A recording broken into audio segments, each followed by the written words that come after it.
apa kabar? Saya ngelihat wajah-wajah yang diberkati Tuhan dan saya percaya bahwa kabar kita semuanya luar biasa ya. Haleluya. Baik teman-teman terkasih dalam Tuhan, malam hari ini karena sudah jam 10:25 ya di jam saya ini, ya saya rasa kita langsung mulai saja, nggak usah berlama-lama. Saya ingin menyampaikan sebuah kebenaran firman Tuhan ya, yang hidup kita ini harus memuliakan Tuhan ya. Jadi hidup yang harus memuliakan Tuhan. Oh, salah, bukan yang ini. Nah, ya, sebentar. Wait. Oke. Oke, baik. Mari kita lihat sama-sama dasar kebenaran firman Tuhannya dalam Yesaya pasal 43 ayat yang ketujuh, teman-teman. Ya, semua orang yang disebutkan dengan namaku yang kuciptakan untuk kemuliaanku, yang kubentuk dan juga yang kujadikan. Haleluya. Saudara terkasih dalam Tuhan bahwa sebetulnya setiap kita manusia, waktu kita dijadikan di Taman Eden, khususnya waktu pada saat Adam dan Hawa belum jatuh dalam dosa, kita dibuat sempurna. Kita dibuat segambar serupa seperti Tuhan, ya. Boleh dikatakan kita fotokopinya Tuhan, kita duplikatnya Tuhan. Makanya karena segambar serupa dengan Tuhan sendiri, waktu itu di Taman Eden, ya Adam itu bisa bercakap-cakap sama Tuhan, bisa mendengar langkahnya Tuhan kalau lagi jalan di taman itu. Wah, saudara begitu indah. Tapi ya kembali, kalau kita baca kebenaran firman Tuhan, karena ya digoda sama ular Hawa, dan Hawa juga mengajak Adam, akhirnya mereka jatuh dalam dosa. Dan dosalah yang membuat hubungan dengan Tuhan itu terpisah.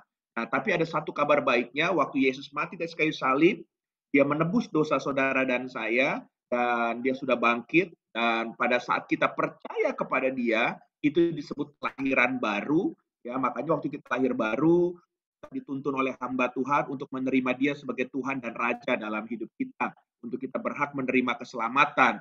Nah, makanya waktu kita lahir baru didoakan seperti itu dan kita mengikuti, kita deklarasi, kita menyebutnya dalam nama Tuhan Yesus. Nah, inilah yang berarti di Yesaya pasal 43 ayat yang ketujuh itu tergenapi.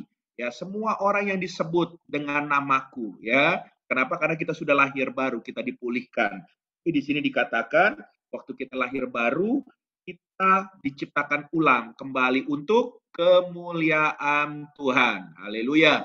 Jadi saudara yang sudah lahir baru, ada bukannya cuma sekedar ada di dunia, nyempit-nyempitin dunia, tapi Tuhan ternyata punya visi ya untuk kita, hidup kita memuliakan Raja kita. Nah, mari kita lihat sama-sama saudara terkasih dalam Tuhan. Tentunya untuk memuliakan Tuhan itu nggak gampang ya. Ya, apakah mudah memuliakan Tuhan? No, karena begitu banyak tantangan hidup, masalah yang kita hadapi. Tapi kalau kita belajar ya dalam Lukas pasal 10 ayat yang ke-19 dikatakan, sesungguhnya aku telah memberikan kuasa. Jadi sebelum ada masalah, ada apapun, waktu saudara sudah percaya, dikatakan bahwa Tuhan sudah memberikan kuasa ya kepada siapa? Kepada saudara dan saya. Kalau Roh Kudus ya, kalau Roh Kudus ya, ya, memberikan kuasa kepada kamu untuk menginjak ular dan kalajengking, dan kuasa untuk menahan kekuatan musuh, sehingga tidak ada yang akan membahayakan. Wow, saudara terkasih dalam Tuhan. Jadi sebelum ada segala sesuatunya kita menghadapi apapun juga, asal kita bertekun dalam Tuhan, sebetulnya Tuhan sudah memperlengkapi saudara dengan kuasa. Ya, makanya kalau kita melihat dalam Kisah Para Rasul, pasal yang pertama, ayat yang ke-8, di situ dengan katakan, kemarin kita baru hari raya Pentakosta, dikatakan, tetapi kamu akan menerima kuasa kalau Roh Kudus, ya, Roh Kristus, ya, turun ke atas kamu dan kamu akan menjadi saksiku di Yerusalem, di seluruh Yudea, Samaria, dan sampai ke ujung-ujung bumi. Jadi, saudara terkasih dalam Tuhan, untuk memuliakan Tuhan itu bahkan bukan cuma memuliakan Tuhan itu di satu tempat.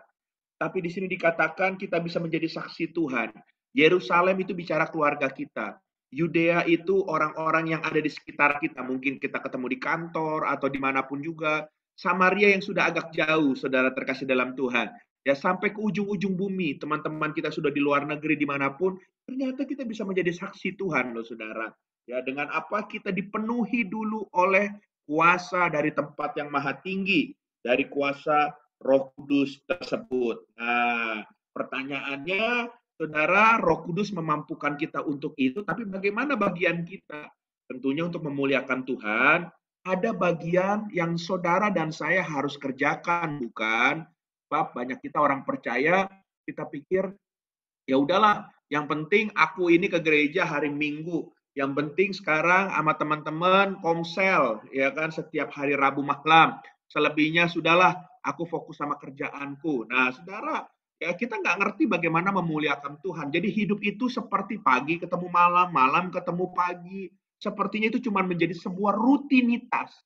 Padahal Tuhan gak kepengen seperti itu. Setiap hari, setiap waktu, bahkan setiap detik, Tuhan mau pakai saudara menjadi alat kemuliaan Tuhan. Oleh sebab itu, saya mau mengajak saudara terkasih dalam Tuhan, kita melihat bagaimana kita menjadi alat kemuliaan Tuhan. Yang pertama tentunya kita menjadi alat kemuliaan Tuhan melalui pekerjaan atau perbuatan kita. Wah, ini hal yang gampang saudara terkasih dalam Tuhan. Semua kita kan pasti dalam sehari pasti melakukan sesuatu kan, ini bicara perbuatan.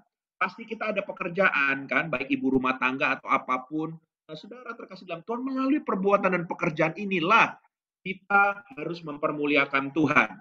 Makanya ayatnya di dalam 1 Korintus, pasal yang ke-10 ayat yang ke-31, itu dikatakan begini, jika engkau makan, atau jika engkau minum, atau jika engkau melakukan sesuatu yang lain, lakukanlah semuanya itu untuk kemuliaan Allah. Haleluya. Saudara bayangkan, urusan kecil aja, urusan makan, urusan minum, Tuhan katakan harus mempermuliakan Tuhan. Apalagi urusan rumah tangga, apalagi urusan pelayanan, apalagi urusan pekerjaan. Saudara, tentunya itu harus lebih lagi mempermuliakan Tuhan. Amin. Makanya kata kuncinya di dalam Kolose pasal 3 ayat 23, supaya semua yang Tuhan percayakan itu rata untuk mempermuliakan Tuhan, dibilang begini, apapun juga yang kamu perbuat, ya, yang tadi kita sudah sebut itu, ya, terus dikatakan perbuatlah dengan segenap hatimu seperti untuk Tuhan dan bukan untuk manusia. Jadi kalau saudara makan nggak boleh tanggung-tanggung, makan kepaksa. Saudara minum nggak boleh juga, ya kepaksa. Apalagi saudara bekerja, apalagi saudara melayani, harus dengan segenap hati, maka apa yang saudara lakukan, saudara kerjakan itu akan mempermuliakan Tuhan. Karena saudara melihat di situ, bukan melihat manusia lagi, melihat Tuhan. Dimanapun saudara ditaruhkan, pasti saudara bisa kecewa kalau saudara melihat manusia. Tapi kalau saudara melihat Tuhan, saudara nggak akan pernah kecewa. Haleluya. Karena dia pribadi yang baik. Dia pribadi yang sempurna atas setiap kita. Dia punya rancangan yang terbaik buat kita. Haleluya. Haleluya. Ya, oleh sebab itu, ya, saya mau kasih tahu sama teman-teman semua bahwa kalau kita bicara memuliakan Tuhan melalui perbuatan dan pekerjaan, ya, ada dua orang hamba Tuhan. Tahun 1975, itu hamba Tuhan misi ini ya. Ya, dia seorang yang bernama Bill Bright, ya, dia pendiri kampus Cruz for Christ, ya. Dan Lauren Cunningham, dia pendiri Youth with a Mission. Saya pernah sekolah misi di sini, ya, pusatnya di Hawaii. Nah, saudara terkasih dalam Tuhan, di sini dikatakan mereka ketemu di sebuah tempat dan mereka saling membagikan pesan Tuhan, visi yang datang dari Tuhan, yang Tuhan taruhkan di hati mereka masing-masing, ya kan? Sama lah seperti kita kalau ketemu, kita kumpul, ya kan? Pasti kita tanya, Lia, apa yang lagi ditaruhkan Tuhan di hatimu? Nah, kamu ditaruhkan Tuhan apa? Misalkan buat pelayanan ini, buat komsel ini. Karena kita sering diskusi gitu. Nah, mereka juga seperti itu. Apa yang Tuhan taruhkan? Nah, kalau yang saya mengenal seorang hamba Tuhan bernama Lauren Cunningham, mungkin sekarang umurnya udah 80 lebih atau 90 lebih, ya, dia pendiri yang masih hidup sampai hari ini. Dia punya kapal untuk dipakai perjalanan misi. Dia salah satu badan misi dunia yang masih eksis, ya, Youth Mission ini, pelayanan interdenominasi. Nah, saudara, dia itu yang penulis buku salah satu yang terkenal, Mendengar Suara Tuhan. Jadi kalau saudara mau belajar mendengar suara Tuhan, baca buku itu, ya, karangan Lauren Cunningham. Nah, ini pendiri YWAM, ya. Jadi dulu waktu saya masuk sekolah misi, itu salah satu buku wajib untuk kita bisa belajar mendengar suara Tuhan. Waktu mereka ditaruhkan hati sama Tuhan itu akhirnya mereka ngobrol. Dan pesan yang mereka tangkap sama-sama dicetuskan. Akhirnya mereka sepakat, mereka dapat. Ya itulah, kalau satu roh, doa pun masing-masing, tapi pesannya kurang lebih sama itu, saudara. Ya, nah, dia bilang begini, jika hendak membawa pengaruh ya kepada bangsa-bangsa bagi Kristus, harus menggarami 7 bidang yang merupakan 7 pilar dari masyarakat manapun, atau bahasa kerennya disebut 7 gunung. Ini ada bukunya juga, saudara. Ya, dan ini mengacu dapatnya ini harus ada dasar firman kan, sesuatu dari Tuhan, pesan Tuhan harus ada dasar firmannya. Dasar firman Tuhannya dalam Yesaya pasal yang kedua, itu ayat yang kedua dikatakan akan terjadi pada hari-hari yang terakhir, gunung tempat rumah Tuhan akan berdiri tegak di hulu gunung-gunung dan menjulang tinggi di atas bukit-bukit. Segala bangsa akan berduyun-duyun kepadanya. Haleluya. Ini bicarakan ada gunung-gunung yang berdiri dan disitulah nama Tuhan akan ditinggikan, saudara. Nah, makanya disebut 7 gunung atau 7 pilar, saudara terkasih dalam Tuhan. Nah, coba kita lihat. Dari teori ini, kalau kita mau jadi berkat melalui perbuatan kita, ya, atau apa namanya tadi saya katakan, ya, kita harus sadar terlebih dahulu ini yang harus kita kerjakan. Pilar yang pertama di dunia bisnis. Mungkin saudara beda sama saya panggilannya, seperti Bro Remon, masih bisnis. Ya, it's okay. Itu adalah panggilan, ya kan? Ya, mungkin ada beberapa teman-teman yang mungkin nggak ada di grup kita ini, tapi mungkin di luar ya. Ada yang di pemerintahan, di government. Nah, itu adalah panggilannya, saudara. Gunung panggilan itu di government. Ya, nah, mungkin ada yang di family ya, dan family saya rasa seharusnya kita semua yang menikah, kita ada di family ini. Makanya mungkin satu orang bisa ada 1 gunung, ada 2 atau 3 gunung. Kalau ibu rumah tangga mungkin di family aja gitu kan. Nah, lalu ada juga yang religion atau religius atau rohani atau church atau gereja. Ada lagi pilar yang media. Media ini pun sangat mempengaruhi dunia. Kalau kita nggak merebut media buat hal yang positif buat kerajaan Tuhan, maka media akan direbut oleh dunia ini dengan hal-hal yang mengerikan. Haleluya. Kemarin saya baca berita-berita itu di handphone itu, ya kan, media bilang katanya di mana? Di Swedia sudah mau mulai meresmikan ada olahraga seks katanya, saudara. Jadi mereka nanti mau dipertandingkan. Seks itu bagian dari olahraga katanya. Karena bisa membangun adrenalin lah, apa cabangnya itu nanti ada buat oral seks, ada buat apa-apa. Wah, netizen rame tuh. Dibilang ada, di mana tuh? Nanti gue ikut deh, katanya gue mau nonton, mau jadi penonton aja kan. Tapi gini, dunia sudah semakin rusak, kita harus tahu.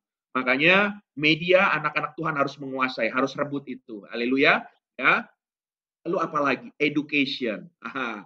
Education ini juga menarik, saudara. Kita juga harus merebut education. Karena kalau enggak, anak-anak kita akan rusak. Ya. Teman saya di Australia, atau di bagian mana, kemarin di Melbourne, kalau nggak salah dia cerita, ya kalau di Melbourne itu, jadi anak kalau belum cukup umur, kita orang tua nggak boleh nentuin, ya mereka itu kelaminnya apa. Ya. Jadi mereka suruh menentukan sendiri nanti, saudara terkasih dalam Tuhan. Dia mau jadi laki, boleh. Mau jadi perempuan, boleh. Dan mulai beberapa toiletnya itu ya sudah campur mereka antara laki dan perempuan. Wah, saudara, makanya harus diedukasi dengan benar. Bahaya, saudara terkasih dalam Tuhan.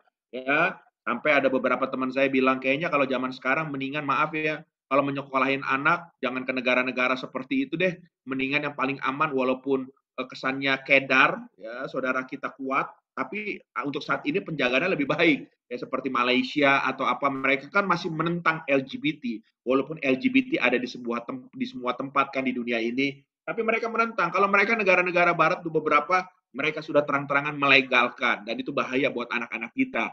Haleluya. Ada anak-anak yang sekolahnya awalnya baik-baik, pulangnya sekong gitu kan, sakit gitu, jadi mendayu-dayu. Wah, kasihan saudara ya. Nah, ada juga yang terakhir bidang entertain. Ada orang-orang yang memang pekerjaannya di dunia entertain. Ya, nah, dalam pengembangan ini semua, ya kita akan melihat bahwa muncul akhirnya ya dipermudah ya karena di Indonesia ini kan biasa dari buku-buku luar ini ternyata kebutuhannya ini kalau kita ringkas lagi seperti ini loh. Jadi sama-sama 7 gunung atau 7 pilar tapi ada yang digabung dan ada yang diarahin ke yang berbeda ya. Apa itu? Kalau dunia art dan entertainment satu ya. Nah, media ini masuk ke art sekarang. Tadinya kan media sendiri ya. Lalu bisnis sendiri tetap, church ini sendiri religius ya, religion ya. Nah, media itu tadi yang tadi masuk ke art sama entertain itu diganti sama development of the poor ya. Jadi pelayanan kepada orang-orang miskin. Ada orang-orang tertentu yang suka melayani orang-orang seperti ini terpanggil. Ya, tadi saya baru diskusi sama teman-teman di Zoom, ya, ada anak-anak yang kuliah juga, mereka ada beberapa yang suka pelayanan di penjara-penjara. Mereka mau memuridkan, mikirin kalau keluar dari penjara tertorak keluarganya bagaimana mereka punya kehidupan, kalau enggak mereka balik lagi ke dunia yang sama. Nah, Saudara, perlu juga memang ya sebuah gunung, sebuah pilar yang orang bergerak di sini untuk jadi berkat, untuk memuridkan ya. Lalu edukasi masih sama, family, government. Nah, Saudara, yang jadi perenungan kita, tadi kan kita lagi bicara untuk mempermuliakan Tuhan ada 7 gunung ini. Saya percaya di antara teman-teman mulai coba merenungkan, teman-teman ini ada dimasuk di mana? Apakah di art entertain dunia saudara untuk jadi berkat yang Tuhan pilih, atau di dunia bisnis, atau kayak saya di dunia church pelayanan, ya, atau development of the poor pelayanan diakonia, atau di dunia education pendidikan, ya, atau di family. Kalau family saya rasa semua harus, saudara. Makanya saya bilang bisa satu, bisa dua, bisa tiga gunung, tapi paling ada yang paling maksimal, ya. Kita lihat baik-baik supaya melalui pekerjaan kita ini kita tetap bisa memuliakan Tuhan. Lalu memuliakan Tuhan yang kedua dengan apa lagi, teman-teman? Ya, mari kita lihat sama-sama dari 2 Petrus pasal 3 ayat yang ke-18. Dikatakan, tetapi bertumbuhlah dalam kasih karunia dan dalam pengenalan akan Tuhan dan Juru Selamat kita, Yesus Kristus. Baginya kemuliaan sekarang dan sampai selama-lamanya. Jadi hal yang kedua, kalau saudara ingin memuliakan Tuhan, hidup saudara harus bertumbuh secara rohani. Saudara nggak bisa bilang cukup sampai di sini. Saya nggak bisa bilang saya sudah jadi pendeta cukup, saya nggak usah belajar firman Tuhan lagi. Nggak bisa, ya. Orang yang berhenti bertumbuh, ya, orang yang berhenti belajar, dia akan berhenti bertumbuh. Makanya kalau saudara mau bertumbuh, saudara mau memuliakan Tuhan, saudara harus mau belajar dan diajar. Haleluya, ya. Kita kumpul malam-malam seperti ini apa sih gunanya?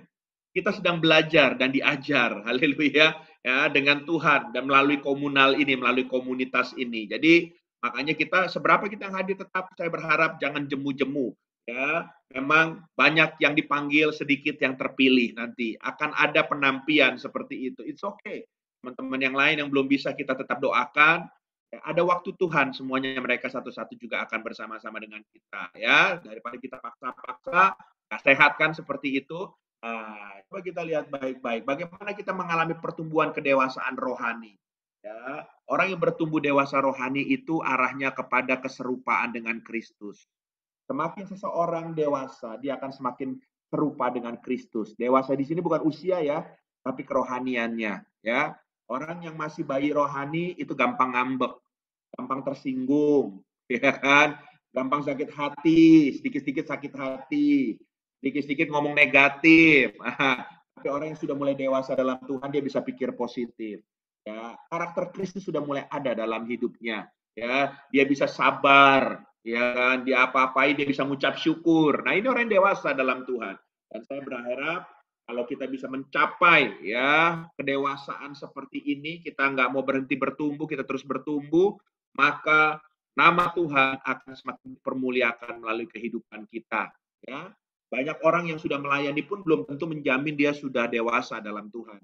Jadi kita semua yang sudah melayani di Komsel ini pun kita harus tetap ya belajar rendah hati, tetap mau belajar dan diajar oleh firman Tuhan. Baik, yang terakhir, yang ketiga, saya nggak mau lama-lama soalnya waktu tadi udah mulai setengah jam kan, jadi biar cepat nih ya. Haleluya. Bentar lagi saya selesaikan. Bagaimana kita memuliakan Tuhan? Kisah para Rasul, ya, pasal yang ke-8, ayat yang ke-26 sampai dengan yang ke-38. Cukup panjang, ya. Mungkin dimulai 26, 27, 28. Sister Ike dulu baca. Lalu 29, 30, 31 Lia, ya. Haleluya. Nanti 32 sampai 35 Linda yang terakhir baru saya. Oke, saya tampilin di screen ya. Silakan.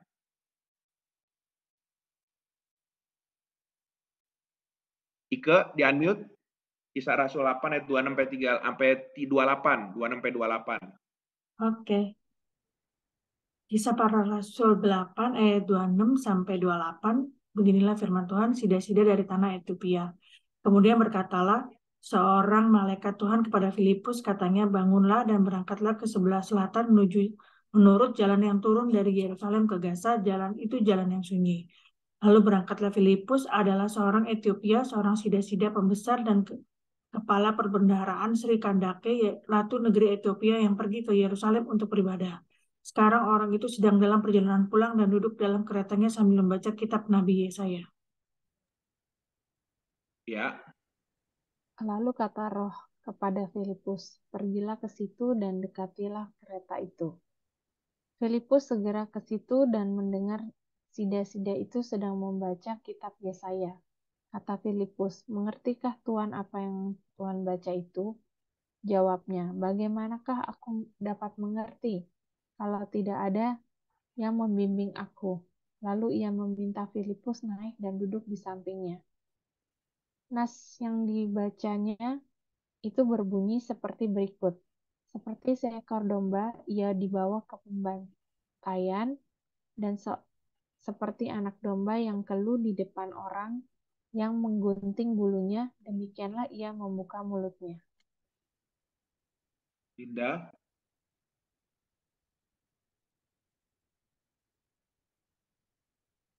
Sorry. Bisa, Linda? Oke. Iya, ya bisa. Dari toilet bentar. Oke. Ayat 33 ya. 33 sampai 35 nih di slide ada. Kisah Para Rasul 8 ayat 26 sampai 38. 33. Dalam kehinaannya berlangsunglah hukumannya. Siapakah yang akan menceritakan asal-usulnya? Sebab nyawanya diambil dari bumi.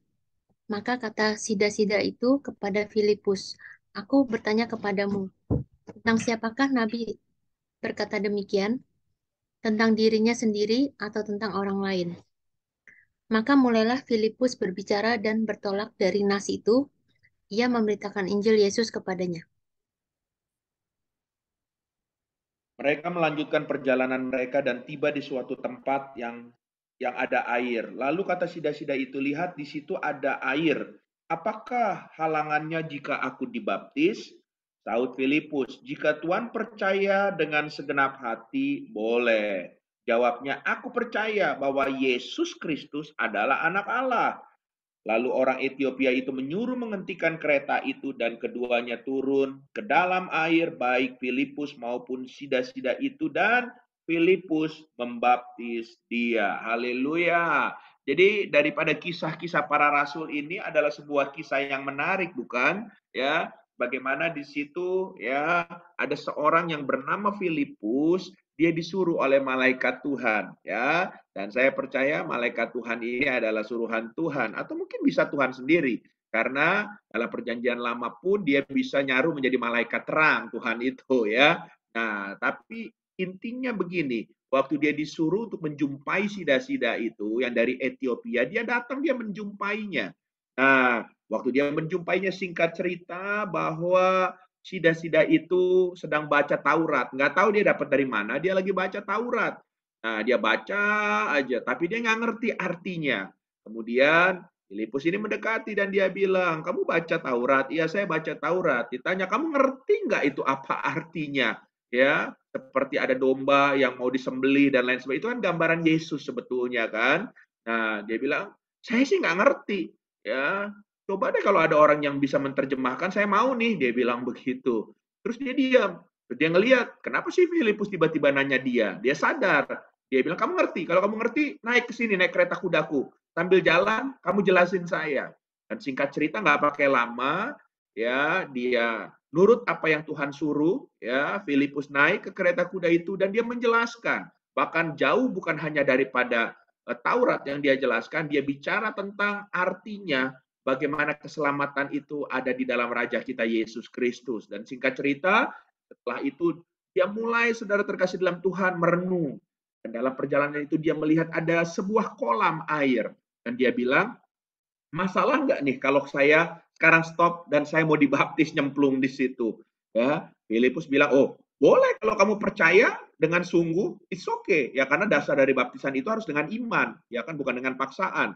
Nah, makanya asal kamu percaya boleh. Akhirnya dia suruh anak buahnya berhentikan kereta delman kudanya, dia turun dan akhirnya ya singkat cerita dia langsung dibaptis pada saat itu dengan Filipus. Haleluya. Dapat jiwa satu, saudara terkasih dalam Tuhan. Dan satu jiwa diselamatkan, firman Tuhan katakan seisi sorga itu bersorak-sorai. Ya, Tuhan akan dipermuliakan. Nah, pertanyaannya kenapa Tuhan pakai Filipus ya untuk menjangkau sida-sida tersebut? Nah, kalau teman-teman baca dan teman-teman melihat kebenaran firman Tuhan, dalam Kisah Para Rasul pasal 6, ayat yang ketiga sampai kelima, nanti teman-teman boleh baca aja setelah selesai ini, kalau mau baca di rumah catat aja dulu. Kisah 6 ayat 3 sampai 5, Filipus itu seorang yang hidupnya memuliakan Tuhan. Jadi seseorang yang mau dipakai Tuhan, hidupnya itu harus benar dulu. Hidupnya itu memuliakan Tuhan, arti hidupnya benar dulu. Ya, banyak orang mau dipakai Tuhan bilangnya secara luar biasa, tapi dia nggak mau jaga hidupnya. Hidupnya aja masih nggak benar. Hal-hal yang perlu dia perbaikin, dia ngerti salah pun dia tabrak terus, dia nggak mau berubah. Karena bagaimana mungkin ya orang seperti ini akan dipakai Tuhan secara luar biasa? Tapi Filipus memilih dia hidupnya memuliakan Tuhan sebelum dipakai dengan dahsyat seperti ini. Haleluya. Ya, dan siapa lagi Filipus? Ya, ternyata Filipus itu yang di sini ini, ya Filipus itu Alkitab ada dua. Yang pertama Filipus itu murid Yesus, tapi yang kita lagi bicara ini satu dari 7 orang pilihan yang dipakai untuk mengurus jemaat. Nah, makanya hal yang kedua di sini, ya kalau kita baca di Kisah Para Rasul 8 ayat sampai ayat 8 ayat yang ke-26, Filipus itu taat kepada perintah Tuhan. Makanya waktu dia ketemu malaikat, apa yang disampaikan dia lakukan, dia kerjakan, ya. Nah, orang yang taat itu artinya tidak menunda perkataan Tuhan. Berapa banyak hidup saudara ingin memuliakan Tuhan, tapi hidup saudara masih suka punya karakter menunda-nunda. Ya, ada pekerjaan bisa dikerjakan, nunda, besok deh, lusa deh, haleluya. Ya, ada tugas apa, besok deh, lusa deh. Akhirnya numpuk semuanya berantakan. Padahal kalau saudara mau kerjakan, ada tugas sedikit, dikerjakan beres, besok ada tugas berikutnya beres, semuanya enak juga, saudara. Ya, dulu saya punya karakter lama seperti itu, suka nunda-nunda. Tapi saya sudah bertobat, sudah lama. Hari ini ada tugas sekarang, saya kerjakan sekarang. Karena dulu semakin saya numpuk, wah kerjaan saya semakin banyak, akhirnya nggak kepegang semuanya, saya stres berat, saudara. Ya, karena itu berupa responsibilitas kita, itu berupa tanggung jawab kita dalam pekerjaan kita. Jadi orang yang mau dipakai Tuhan dan memuliakan Tuhan, orang tersebut harus taat sama perintah Tuhan. Jangan suka nunda-nunda perintah Tuhan. Kalau Tuhan sudah bilang A, lakukan A. Tuhan sudah bilang B, lakukan B. Haleluya. Ya. Nah, terus apa lagi? Lukas pasal 8 ayat yang ke-29. Ya, ternyata Kisah Para Rasul 8 ayat ke-29. Di sini Filipus membiarkan seluruh hidupnya diatur oleh Roh Kudus. Ya, banyak kita bilang Tuhan mau dipakai Tuhan luar biasa, tapi hidupnya nggak mau diatur sama Roh Kudus, nggak mau diatur sama firman Tuhan. Hidupnya mau-mau sendiri, mau-mau gue, saudara. Padahal mau-maunya kita itu ngikutin kedagingan. Dan kedagingan itu sangat bertolak belakang dengan kerohanian, ya. Haleluya. Dan yang terakhir, ya, Kisah Rasul 8 ayat yang ke-35, ternyata Filipus fokus kepada apa yang Alkitab katakan tentang Yesus. Saudara, jadi dia bicara soal hukum Taurat yang sedang dibaca, tapi dia bawa tentang penggenapan Taurat itu sendiri, yaitu Yesus yang mati di kayu salib dan sanggup menyelamatkannya sampai dia mau menyerahkan hidupnya untuk dibaptis. Jadi 3 hal ini malam hari ini yang kita akan diskusi, ya. Yang pertama, ya, kita memuliakan Tuhan melalui perbuatan dan pekerjaan kita. Ada 7 hal tadi di mana saudara pakai perbuatan dan pekerjaan di bidang mana yang saudara anggap sudah mempermuliakan Tuhan. Kalau belum, apa goal saudara? Lalu yang kedua, ya, terus memiliki kerinduan bertumbuh dewasa dalam Tuhan. Dan yang terakhir, mau dipakai menjadi penuai jiwa. Haleluya. Ya, seperti tadi kita belajar, saudara terkasih dalam Tuhan, bagaimana Alkitab mencatat dengan jelas Filipus dipakai Tuhan. Ya, itu dimulai dari kerinduan kita. Ya, kalau kita siap mau dipakai, maka Tuhan akan ya memberikan lebih lagi untuk hidup saudara mempermuliakan Tuhan. Mungkin itu saja dari saya. Tuhan memberkati. Haleluya. Izinkan saya mengajak kita berdoa. Yuk kita doa. Tuhan, terima kasih buat kebenaran firman Tuhan. Engkau mengajar kami untuk hidup kami selalu mempermuliakan Engkau sebagai Raja. Terima kasih, firman ini akan kami bahas sama-sama dan kiranya akan meneguhkan, menguatkan, bahkan mengubah paradigma kami yang salah dalam mengiring Tuhan. Dalam nama Yesus, haleluya, amin. Baik teman-teman, terima kasih buat waktunya dan telinganya dan hatinya yang mau membuka untuk mendengar firman. Malam hari ini saya percaya ada banyak teman-teman yang mendapatkan mungkin dari sisi yang berbeda daripada apa yang saya bagikan. Dan saya percaya, saya nggak merasa tersaingi, percayalah, tapi saya justru akan diberkati dengan apa yang teman-teman sampaikan untuk melengkapi apa yang kita akan bahas sama-sama. Oke, puji Tuhan. Kita mulai mungkin dari Sister Tina dulu deh ya. Sister Tina, belum tidur. Dapat apa, Tin? Iya, mungkin aku pengen yang bertumbuh terus di dalam Tuhan. Apa itu Oke. tadi kan ya, Pastor gitu ya, bertumbuh Poin yang supaya kedua, bertumbuh dalam terus Tuhan. dipakai. Dan ketiga dipakai Tuhan ya. Ya, ya betul. Yang ketiga mau dipakai Tuhan. Kayaknya aku senang yang bertumbuh aja. Kalau dipakai kayaknya berat banget.